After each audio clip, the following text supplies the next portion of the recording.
What are we doing? We're talking about the historic fight. Go ahead. I thought that Bivol gave the fight away in the last 2 rounds. He didn't give it away. He got it taken away. Beterbiev won the championship rounds and won the fight. I had it dead even. I have to look at my scorecard. I'm going to show it to everybody. I want everyone to see it. But after 10, I had it 95-95. Dead even. He won. Beterbiev took the championship rounds. I got the same score when I looked at it again. But I got it a different way. I got it a much different way. I gave the first, after watching it the second time with no sound, in a vacuum, at home, away from all the stuff going on in ringside, I gave the first 4 rounds to Bivol. You want to argue with me? I think you're wrong. I think you're wrong. But then again, hey, you think I'm wrong. Good, we're even. But I gave the first 4 rounds. And then, Beterbiev gets the engine going, and what does he do? He takes the next 4. Yeah, that's how I had it. And then it goes back and forth. Bivol comes back like a champion. He comes back and he takes the 9th. That makes it even. I think that there were close rounds, but there were also rounds where I thought, to the fans of Bivol, and I'm with you, he was putting punches together, where he was landing clean combinations. Really was. And he won some of those rounds. But some of those rounds where he started off early, winning with those combinations, winning with the geography of the ring on the outside, winning by landing clean. I thought some of those rounds, Beterbiev closed and took away the early part and finished strong. And if you want to say stole the round, I'm not going to say stole the round. I'm going to say that he finished strong and took the round. Full disclosure, I picked Bivol to win. I could easily say, oh, he won. I picked him to win. I got robbed. No, I didn't get robbed. It was a great fight. Nobody lost in certain ways. One guy got his hand raised. Nobody really lost. But at the end of the day, Beterbiev won. He won, and the fight went the way it went. I will give myself credit for one thing. I said that Bivol would be in position to win this fight, not only because of his style and his talent, which is his hand speed, his ability to put punches together, his ability to set traps, his ability to counterpunch, all of that. His ability to control range, his ability to have great legs, to keep you off balance, to pick spots, to give angles, all of that. He was going to need all of that. More dimensional than Beterbiev, more options than Beterbiev, more sophisticated maybe in some ways than Beterbiev, or more polished in some ways technically, style-wise. Go ahead. That's all fair. But that was what was going to only put him in position to win. What was going to put him in position, different than the prior 20 guys, that some of them had the right idea too, the right style too, but they didn't get to the finish line. The reason why I thought this would be different and Bivol would have a chance to win, which I picked him, was because of this. The mental aspect. That in this case, that Bivol would be up to the task. To be able to handle that pressure. To be able to handle the boogeyman. To not get destroyed by the pressure, destroyed by the aura, destroyed by the power, destroyed by all of it. I thought that the fight plan was brilliant for both guys. Typical for Beterbiev. And another thing before I go further, Beterbiev, and I'll give myself credit for this, he's more than a seek and destroy missile. Anyone who went to sleep on him thinking or goes to sleep saying he's just power, he's just force, he's just a force of nature, he's just a guy that outwills everybody. He's all of that, but he's more than that. He's also, he doesn't get credit for the polish, for the sophistication, for the technique that a Bivol gets, where it's so clear, where it's so easy to see. But he has it in his own way. He comes in behind the jab. He never gets off balance. He never reaches. He never gets his upper body ahead of his lower body. He's never out of position. Never. Yeah, he gets hit. Yeah, he got hit with jabs.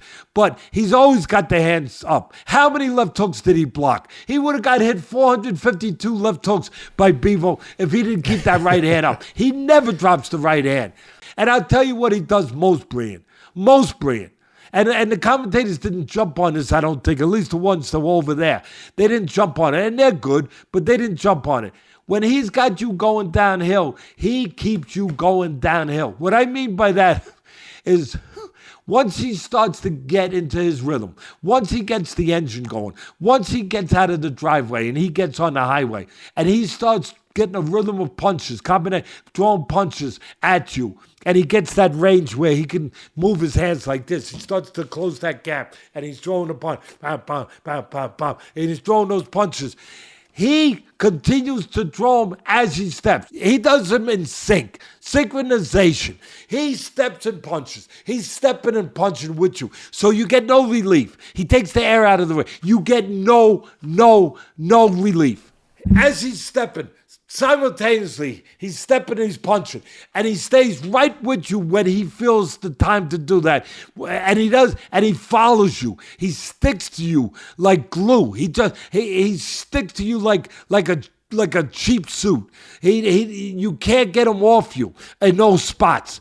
And Bivol did a great job, great fight plan of not only combination to the head, but go to the body early on. I made a note to myself. Am I seeing things? Or is the guy who should be going to the body early on actually not going to the body, and Bivol is going to the body? Bivol was flipping the script where he was going to the body, and it was working for him with right hands to the body. Beautifully.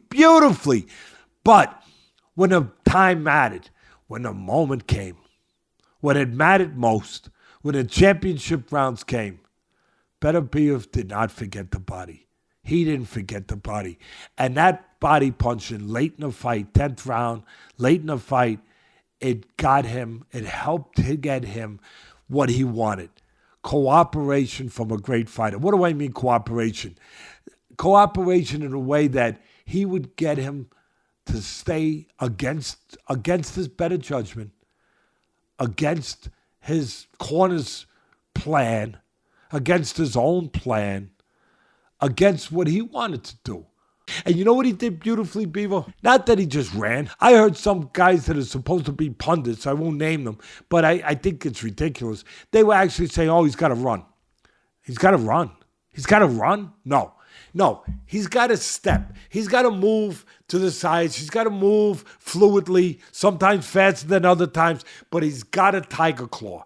He's got to grab the canvas, control range on the outside, not lay too close, not stay there when he was finished, change range, but he's got to be set to punch because you have to deter the man. You have to deter this boogeyman. It's got to be a combination of offense and defense.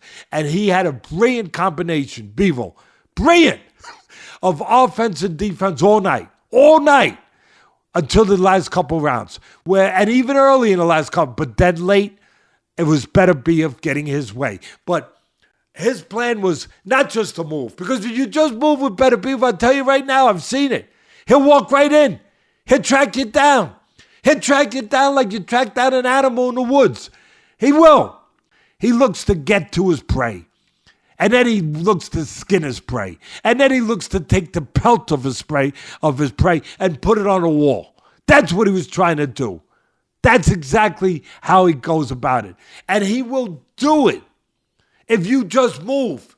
He will just keep coming in, until finally he tracks you and he skins you. That's what I thought was brilliant about Bivol. And that's where he needed this capacity. The upstairs. Yeah, the heart, we get it. All the fighters that fought him had heart. They all had heart. But they weren't all metly with the endurance, with the mental toughness, if you will, or the mental resiliency to be able to not get talked out of the win, get talked into to give it in, even in the slightest way. They did not quite have the capacity to argue that off, if you will. And he did. That's what allowed him to use his physical skills all the way through. So, again, his fight plan was not just to move. It was to control range and punch before Beterbiev. Give Beterbiev an impediment to getting to you. Give him something to go through. Give him something to slow him down. Give him something to think about. Give him something where he doesn't feel that he's going to own you. And he gave him that, where he was set to punch, bang, bang, bang, move, set. Even when he moved, he punched out because he moved and still grabbed the floor. Didn't just move like a ballerina who's just solely moving to get away. He moved where he also made sure he had the ability to punch. That's what made it a great fight. That's what made it an even fight going into the late rounds. And I thought there was a couple dynamics that changed the fight. I thought it was the body work late for Beterbiev. I also thought there was a punch. I think my son pointed out to me at ringside. I don't know if it was the 9th round. No, it might have been the 10th round. It might have been the 11th, where there was a punch behind the ear. At first, we thought it was behind the head. I think it was behind the ear that really, really, really affected Bivol to the point that he had to move more than he wanted to just to be able to survive after getting caught with that. A punch that might have knocked out a lot of guys because it messes up your equilibrium. But it blew the round for him. It took him out of the round where he had to survive for the first time in a fight. He had to concentrate more on getting through the round than trying to win the round. And I thought that was a turning point. I also thought there was a turning point late in the fight where he's dominating the early part of the round, Bivol. Beautiful. Textbook stuff. Brilliant stuff. Putting combinations together. Bang, bang, bang, bang, bang, boom, bang, bang, bang, bang, bang, bang, bang. I mean, beautiful. Mixing up the punches, everything. Landing. Affecting Beterbiev early in the round.